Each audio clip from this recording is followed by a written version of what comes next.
ត់ដំបងដីមាសដីពេជ្រភូមិសាសិកម្ម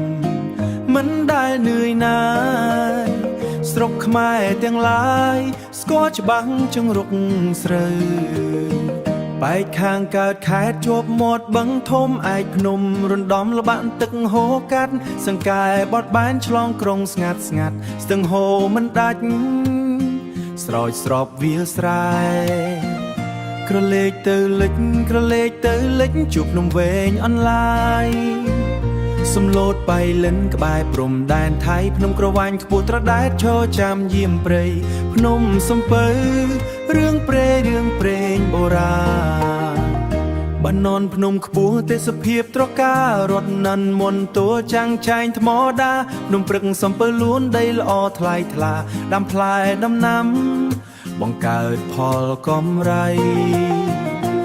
មងឫស្សីកោះក្រឡវាលស្រែខៀវខ្ចីថ្មគោល្បីល្បាញស្រូវល្អលើគេបង្កបង្កើនផលមិនចាញ់ចុងស្រែទឹកមុនទឹកតែគឺស្ទឹង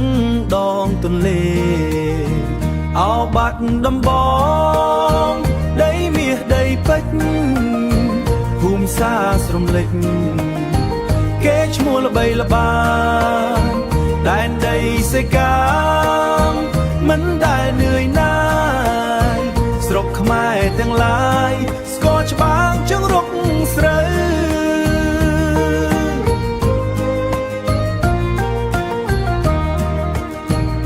សាលាវិចិត្រនៅកណ្ដាលក្រុងស្វាយប៉ោរុងរឿងចំកណ្ដាលបេះដូងភូមិឋានស្កឹមស្កៃក្រោមមេឃៀវបំប្រងសណ្ដាប់ថ្នាប់ផងក្រុងជាប់ពៀនរង្វាន់គំរៀងក៏ឆ្ងាយតែដីមានជីជាតិ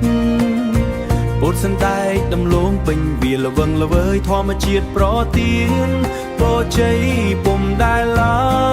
យបាត់ដំបងអើយដែនដីអច្ឆរិយៈ14ស្រុកអើយរួបរวมជាធ្លុងមួយជួយដីភូមិសាឲ្យរឿងជានិច្ចត្បូងមរកតនៃទិសស្ពាបជាបាត់ដំបងកុំភ្លេចគេឈ្មោះល្បីរុនទឺ